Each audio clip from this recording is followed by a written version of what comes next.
Friends, நேற்று இரவு பாகிஸ்தான் மீது நடந்த தாக்குதல் பற்றி இந்தியாவுடைய இராணுவ கர்னல் சிங்கப்பெண் சோஃபியா குரேஷி அவர்கள் ஒரு அறிக்கை வெளியிட்டிருக்காங்க. அந்த அறிக்கையில் அவங்க என்ன சொல்கிறாங்கன்னு தான் நம்ம இந்த வீடியோவில் பார்க்க போகிறோம்.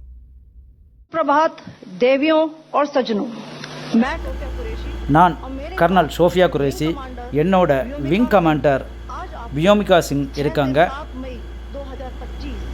மே 7 1:05 1:30 நாங்கள் ஆப்ரேஷன் சிந்தூருங்கிற பேரில் பாகிஸ்தானில் இருக்கிற தீவிரவாதிகள் முகாம் மீது ஒரு மிகப்பெரிய தாக்குதலை நடத்தினோம். அந்த தாக்குதல் எதற்காக வேண்டி நடத்தப்பட்டேன்னு தான் நான் இப்போ உங்களுக்கு விளக்கம் அளிக்கிறேன். ஏப்ரல் 22 அன்று பெகல்காமில் தீவிரவாதி தாக்குதலால் கொல்லப்பட்ட அந்த அப்பாவி மக்களுக்கு அவங்களது குடும்பத்தினருக்கும் நியாயம் கிடைக்க வேண்டி தான் நாங்கள் இந்த தாக்குதல் நடத்தியிருக்கோம்.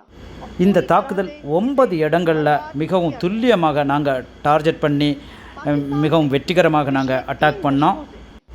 இந்த இடங்களில் தான் கடந்த 30 ஆண்டுகளுக்கு மேலாக தீவிரவாதத்துக்கு ஆள் சேர்க்கறது, ட்ரைனிங் கொடுக்கறது, ஆயுதங்களை பதுக்கி வைக்கிறது, இந்த மாதிரி வேலைகள் நடந்துகிட்ருக்கு. அதுக்காக வேண்டி தான் நாங்கள் அந்த இடங்களை குறிவைத்து தாக்கினோம் அப்படின்னு சொல்லியிருக்காங்க. இது போன்ற முக்கியமான தகவல்களுக்கு நம்ம சேனலை சப்ஸ்கிரைப் பண்ணுங்கள். தேங்க்யூ.